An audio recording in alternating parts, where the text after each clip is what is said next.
Good morning, students. Today we are starting a new lesson, Landscape of the Soul, written by Nathalie Troveroy. Notice these expression in the text, infer their meaning from the context. अब यहाँ आपको कुछ ये meaning दी गई हैं. जब हम इस लेसन का जो टेक्स्ट है उसे पढ़ रहे होंगे तो उसके बाद आपको ये क्या करनी है, ये जो इसकी मीनिंग है इन्हें समझ के इन्हें अपनी नोटबुक में लिखना है, जिससे इजीली आपको ये क्या हो समझ में आ जाए.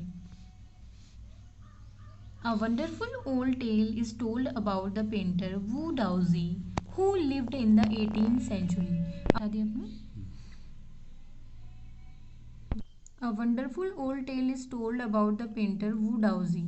एक क्या है, वंडरफुल ओल्ड यानी कि पुरानी कहानी है, इज टोल्ड अबाउट जो बताती है हमें पेंटर वू डाउजी के बारे में. अब देखिए एक पेंटर है वू डाउजी, उनके बारे में स्टोरी है.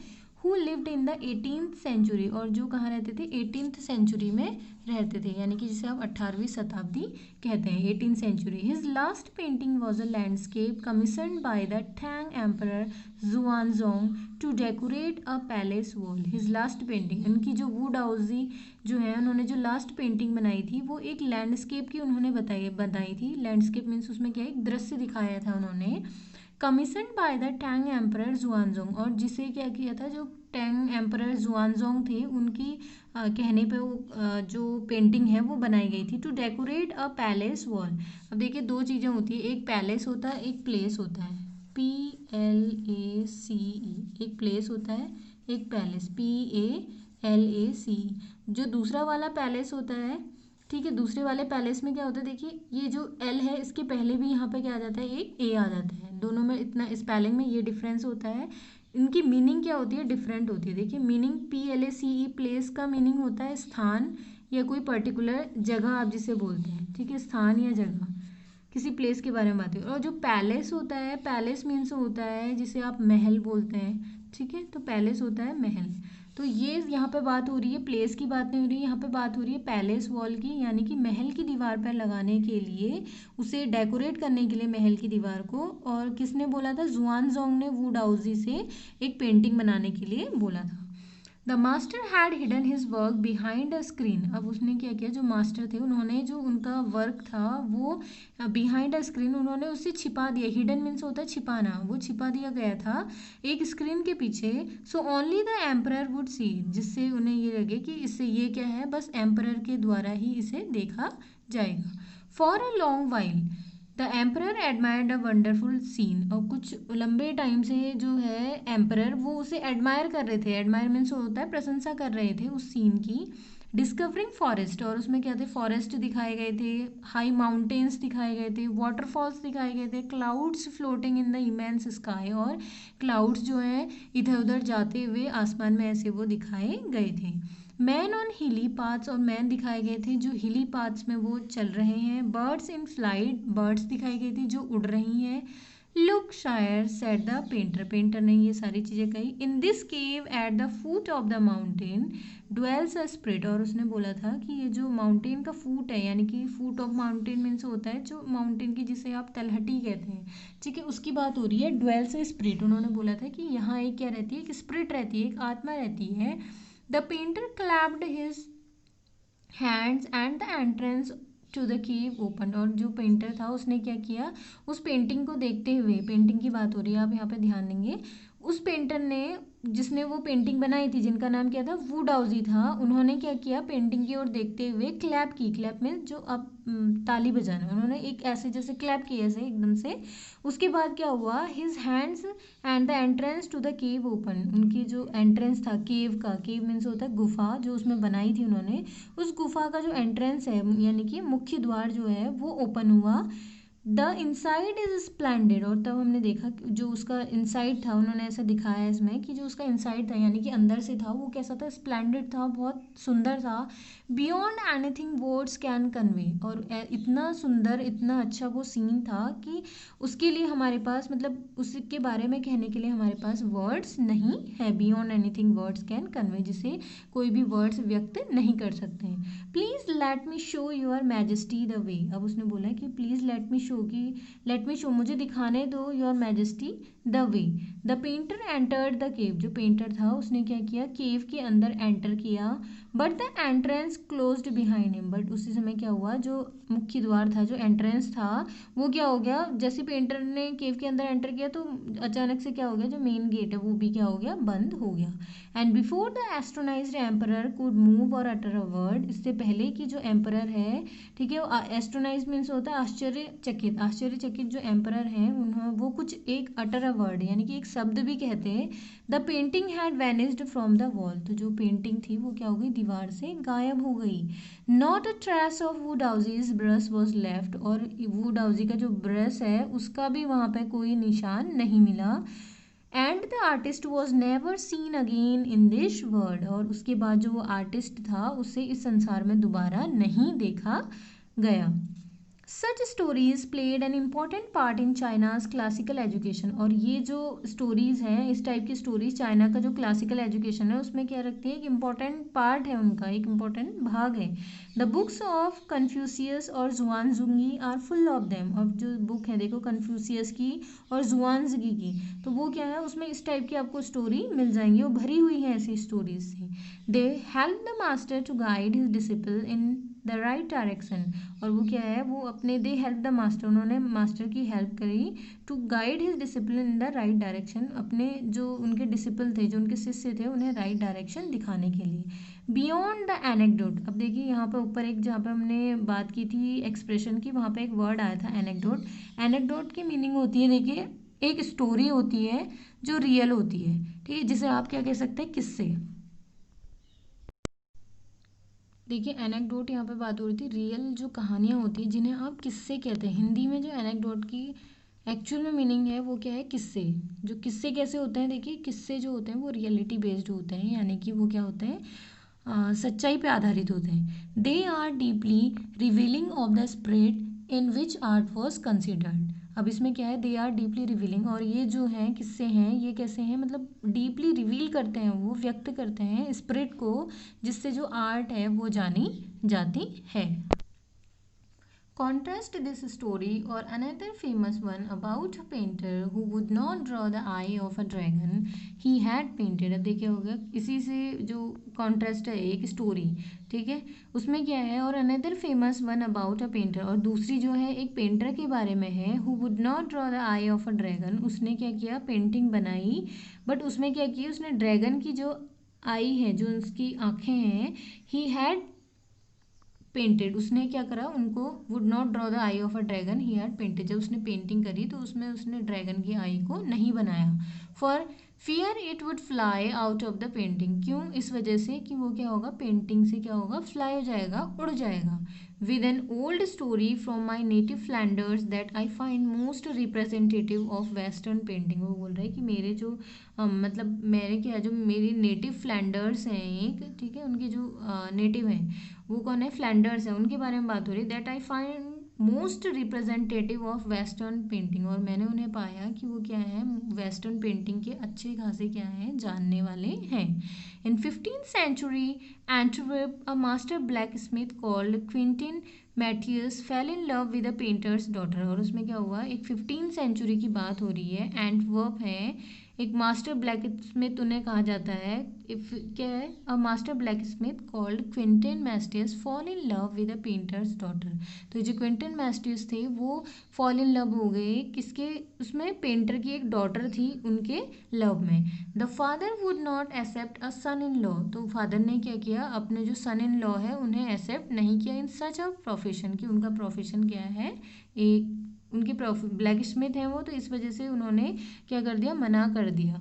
सो Quentin sneaked into the painter's studio, तो क्विंटन जो थे वो कहाँ गए, पेंटर जो कौन थे जिससे वो प्यार करते थे उनके फादर के स्टूडियो में वो जाते हैं। And painted a fly on his latest panel, और वो क्या करते हैं, जो उनका लेटेस्ट पैनल होता है उसमें एक वो फ्लाई को पेंट करते हैं, एक मक्खी को वो बनाते हैं, विथ सच डेलिकेट रियलिज्म, और वो ऐसे बनाते हैं जैसे वो क्या हो, मतलब इतनी उसमें डेलिकेसी होती है, इतना रियलिज्म होता है उसमें, बिल्कुल आप उसे देखेंगे तो वो ऐसे आपको क्या लगेगी, एक रियल फ्लाई लगेगी, एक रियल जो फ्लाई होता है मीन्स मक्खी, तो उसी की जैसे वो लग रही थी, रियल फ्लाई जैसी होती है, that the master try to swat it away before he realised what had happened. और वो जो मास्टर था वो क्या कर रहे थे, उसे स्वेट करने की ट्राई कर रहे थे बार बार, और बिना ये जाने कि व्हाट हैड हैपेंड, कि क्या हुआ जा चुका था।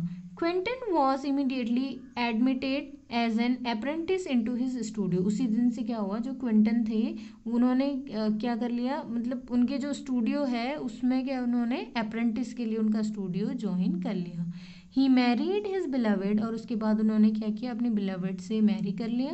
And went on to become one of the most famous painters of his age. और उसके बाद जो क्विंटन थे वो क्या हो गए, अपनी एज के, यानी कि जो सेंचुरी समय चल रही थी उसके, वो क्या बन गए, सबसे फेमस पेंटर वो बन गए। These two stories illustrate what each from of art is trying to achieve. अब ये जो दो स्टोरीज थी, ठीक है, वुडाउजी की और क्विंटन की, तो उससे ये हमें पता चलता है what each form of art is trying to achieve, कि दोनों जो फॉर्म है आर्ट की वो क्या अचीव करना चाहती हैं। A perfect illusionistic likeness in Europe, the essence of inner life and spirit in Asia. और ये चीज़ें जो दिखाती हैं वो दिखाती है कि यूरोप और जो लाइफ है, inner life, the essence of inner life का जो एसेंस है, सार है, वो दिखाती हैं, और जो स्प्रिट रहती है एशिया में वो उसे भी व्यक्त करती हैं।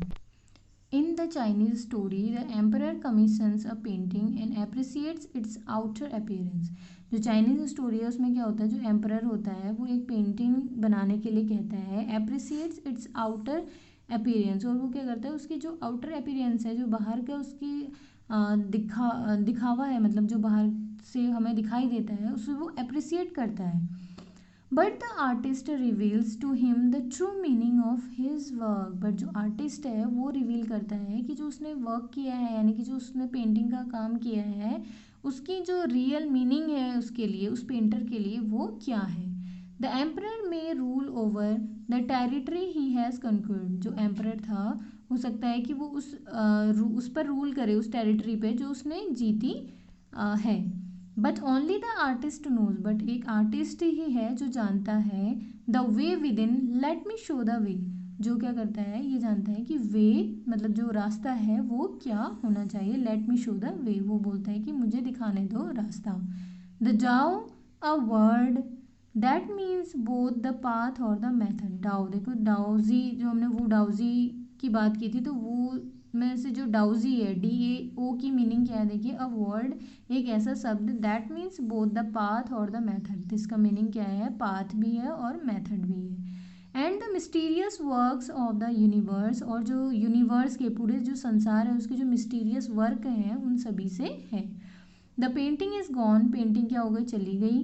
But the artist has read his goal, but जो आर्टिस्ट है वो अपने गोल तक, अपने लक्ष्य तक पहुंच गया।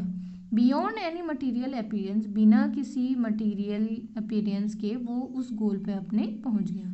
A classical Chinese landscape is not mean to reproduce an actual view as would a western figurative paintings. अब देखिए, क्लासिकल चाइनीज जो लैंडस्केप है, is not mean to reproduce, उनका ये मतलब नहीं है कि वो रिप्रोड्यूस कर रहे हैं एन एक्चुअल व्यू, एक एक्चुअल व्यू को, as would a western figurative painting, जैसा जो एक वेस्टर्न फिगरेटिव पेंटिंग व्यक्त करती है वैसा वो नहीं चाहते थे कोई भी एक्चुअल व्यू क्या करना, प्रोजेक्ट करना। Whereas the European painter wants you to borrow his eyes and look at a particular landscape exactly as he saw it. Whereas the European painter, और वहीं क्या था, एक यूरोपियन पेंटर की जो हमने अभी स्टोरी पढ़ी थी, wants you to borrow his eyes, वो क्या करता है, वो wants you to borrow his eyes, वो उसकी आइज जो है वो बोरो करना चाहता है। And look at a particular landscape, और वो एक पर्टिकुलर लैंडस्केप की ओर देखता है, exactly as he saw it, और जैसा कि उसने देखा होता है। From a specific angle the Chinese painter does not choose a single viewpoint. यहाँ पे देखिए, यहाँ पे जो इसका सारा है वो क्या है कि जो चाइनीज पेंटर होते हैं, डज नॉट चूज, वो चूज नहीं करते हैं एक सिंगल व्यू पॉइंट को, कि वो ऐसा नहीं है कि वो किसी एक सिंगल व्यू पॉइंट की वो बात कर रहे हैं। His landscape is not a real one, उनका जो लैंडस्केप था वो रियल वन नहीं था। And you can enter it from any point, और तुम किसी भी पॉइंट से उसके अंदर एंटर कर सकते हो। देन ट्रैवल इन इट, और उसमें ट्रैवल कर सकते हो। The artist creates a path for your eyes to travel up and down. और जो आर्टिस्ट होते हैं वो क्रिएट करते हैं एक पाथ, मीन्स क्या, एक रास्ता क्रिएट करते हैं फॉर योर आईज, आपकी आंखों के लिए, to travel up and down, जिससे आप ट्रैवल कर सकें ऊपर और नीचे, देन बैक अगेन, उसके बाद दोबारा से पीछे, इन अ लेजरली मूवमेंट।